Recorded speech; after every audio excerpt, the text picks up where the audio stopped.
Bismillahirrahmanirrahim. Assalamualaikum warahmatullahi wabarakatuh. Selamat datang di kelas fisika. Hari ini kita akan mempelajari salah satu alat ukur panjang, yaitu jangka sorong. Masih bersama saya, Bu Hamidah dan Oktaviani. Kali ini kalian akan mempelajari beberapa hal yang terkait dengan jangka sorong. Pembelajaran hari ini yang pertama adalah kita akan mempelajari tentang bagian jangka sorong. Kemudian, kalian akan mengamati cara menggunakan jangka sorong pada infografis. Dilanjutkan dengan memperhatikan dengan seksama langkah membaca hasil pengukuran dengan jangka sorong. Dan selanjutnya, kalian silakan mengerjakan lembar kerja peserta didik yang sudah ada di Google Classroom. Apa sih tujuan pembelajaran hari ini? Tujuan pembelajaran hari ini adalah ketika kalian sudah melihat tayangan video ini, diharapkan kalian mampu mengetahui bagian jangka sorong dan cara menggunakannya. Yang kedua, kalian mampu menuliskan hasil pengukuran jangka sorong dengan tepat dan benar. Karena kalian berada di SMK Agribisnis, maka pembelajaran kali ini lebih dikhususkan pada penggunaan jangka sorong pada SMK Agribisnis. Mengapa kita yang berada di SMK Pertanian perlu belajar jangka sorong? Yang pertama, jangka sorong adalah alat ukur panjang. Jangka sorong merupakan alat ukur panjang yang dapat digunakan untuk mengukur panjang, diameter luar, diameter dalam, dan kedalaman. Yang kedua, fungsi dalam bidang pertanian atau agribisnis. Fungsi jangka sorong pada pertanian digunakan untuk mengukur diameter batang dan buah. Yang ketiga, ketelitian. Jangka sorong mempunyai beberapa ketelitian dan juga lebih teliti dibandingkan dengan hasil pengukuran menggunakan mistar atau penggaris.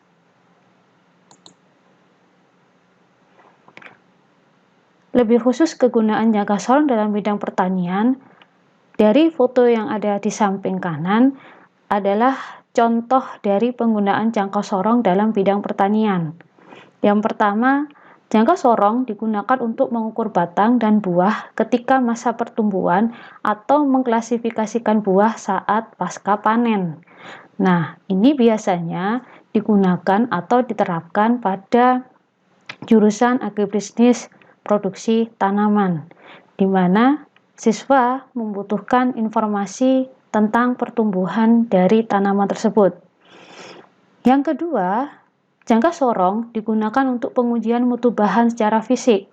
Nah, hal ini biasanya dilakukan pada bidang pengolahan hasil pertanian, sehingga ketika menguji mutu sebelum diolah, mendapatkan hasil atau buah yang dengan standar yang sesuai pabrikan.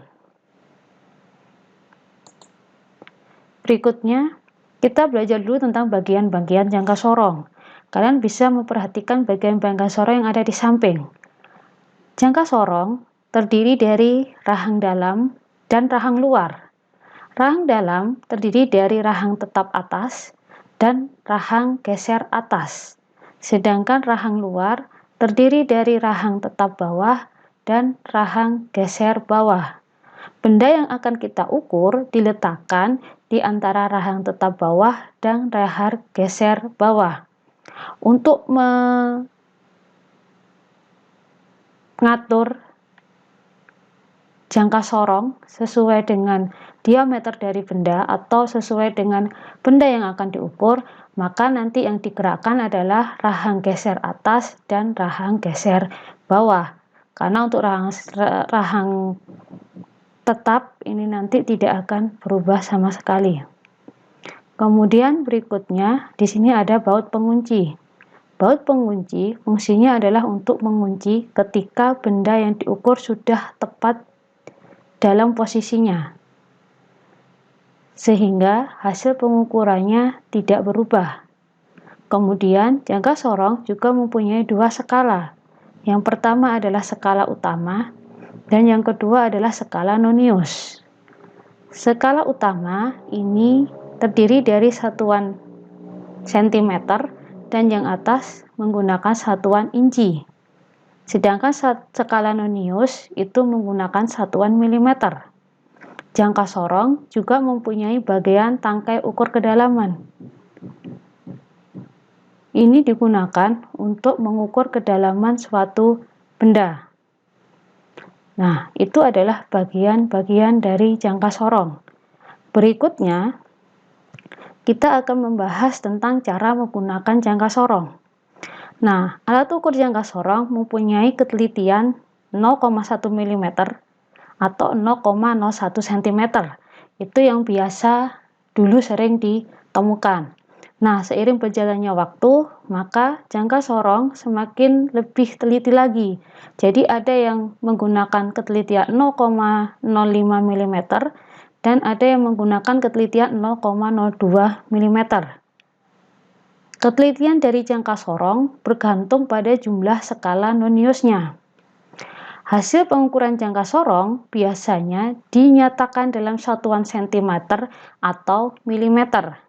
Sehingga sebelum kalian nanti menggunakan jangka sorong, pastikan kalian sudah memahami konversi satuan dari 1 cm ke milimeter dan dari satuan milimeter ke sentimeter.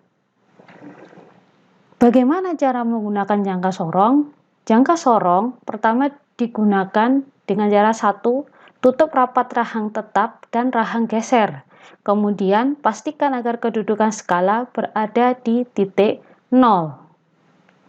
Yang kedua, letakkan benda di tengah tempat ukur jangka sorong.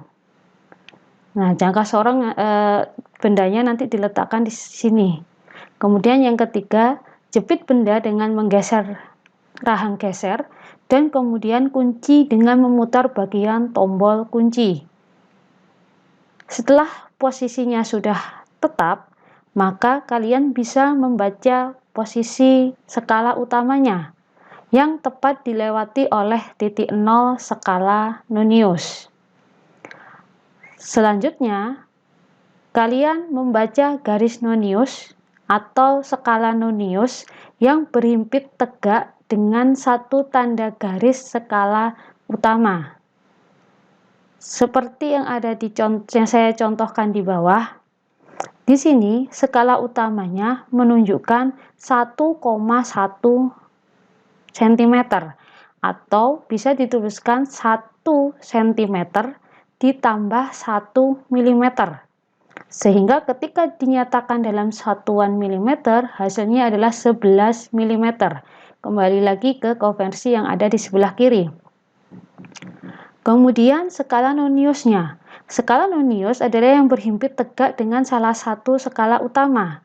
Di sini menunjukkan bahwa angka 5 yang ada di skala nonius atau skala Vernier ini tegak lurus dengan skala yang di atasnya.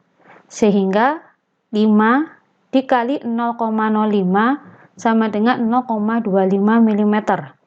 Kenapa ini dikalikan dengan 0,05? Kita akan membahasnya pada slide berikutnya. Sehingga ketika kita mendapatkan angka 11 mm dan 0,25 mm, maka hasil bacaan dari jangka sorong di samping adalah 11,25 mm. Atau kalau kita mau mengkonversikan dalam satuan cm, maka hasilnya adalah 1,125 cm. Nah, itu cara menggunakan jangka sorong dan cara menuliskan hasil pengukuran jangka sorong. Nah, terkait dengan jangka sorong mempunyai beberapa ketelitian. Ketelitian jangka sorong bergantung pada banyaknya skala nonius. Berikut adalah penjelasan tentang ketelitian jangka sorong. Ketelitian jangka sorong digunakan pada beberapa kondisi, sehingga ketelitian jangka sorong bergantung pada banyaknya skala yang ada pada skala nonius atau Vernier. Cara menentukan ketelitian dari sebuah skala Nonius, yang pertama adalah kita lihat jumlah skala yang ada pada skala Nonius. Contoh gambar yang pertama. Gambar yang pertama dari angka 0 sampai 10, maka di sini terdapat 10 skala Nonius. Satu skala, bagian skala utama dibagi dengan banyaknya skala Nonius. Jadi 1 karena Noniusnya ada 10 skala, maka 1 dibagi 10 sama dengan 0,1 mm. Maka jika skala Noniusnya hanya memiliki 10 skala, kalian bisa mengalihkan hasil pengukurannya dengan 0,1 mm. Selanjutnya, jangka sorong dengan ketelitian 0,05 mm. Pada skala Nonius dengan ketelitian 0,05 mm, di sini terdapat 20 skala Nonius. Jadi antara 0, setengah, 1, 1,5, 2, 2,5, dan seterusnya sampai angka 10. Maka satu bagian skala utama itu dibagi sebanyak jumlah skala Noniusnya, 1 dibagi 20. Hasilnya adalah 0,05 mm. Contoh pada pembacaan di atas, di sini Nonius menyatakan atau menunjukkan angka 8,5 karena skala yang ditunjukkan berada di antara angka 8 dan angka 9. Sehingga dituliskan di sini adalah 8,5 dikali 0,05 sama dengan 0,425. Nah, itu untuk ketelitian 0,05. Yang ketiga adalah jangka sorong dengan ketelitian 0,02 mm. Pada ketelitian 0,02 mm, di sini terdapat 50 skala Nonius. Jadi antara 0 dengan angka 1 terdapat 4 skala. Nah, di sini berarti ketelitiannya adalah 1 dibagi 50. Hasilnya adalah 0,02 mm. Sehingga hasil pembacaan skala Nonius karena yang berhimpit di sini adalah angka 5, maka hasilnya adalah 5 dikali 0,02 sehingga hasilnya adalah 0,1 mm. Nah, dari sini kalian bisa membedakan mana jangka sorong yang mempunyai ketelitian 0,1 mm, mana jangka sorong yang mempunyai ketelitian 0,05 mm, dan jangka sorong yang mempunyai ketelitian 0,02 mm. Kalian bisa melihat dari banyaknya skala yang ada pada skala Noniusnya.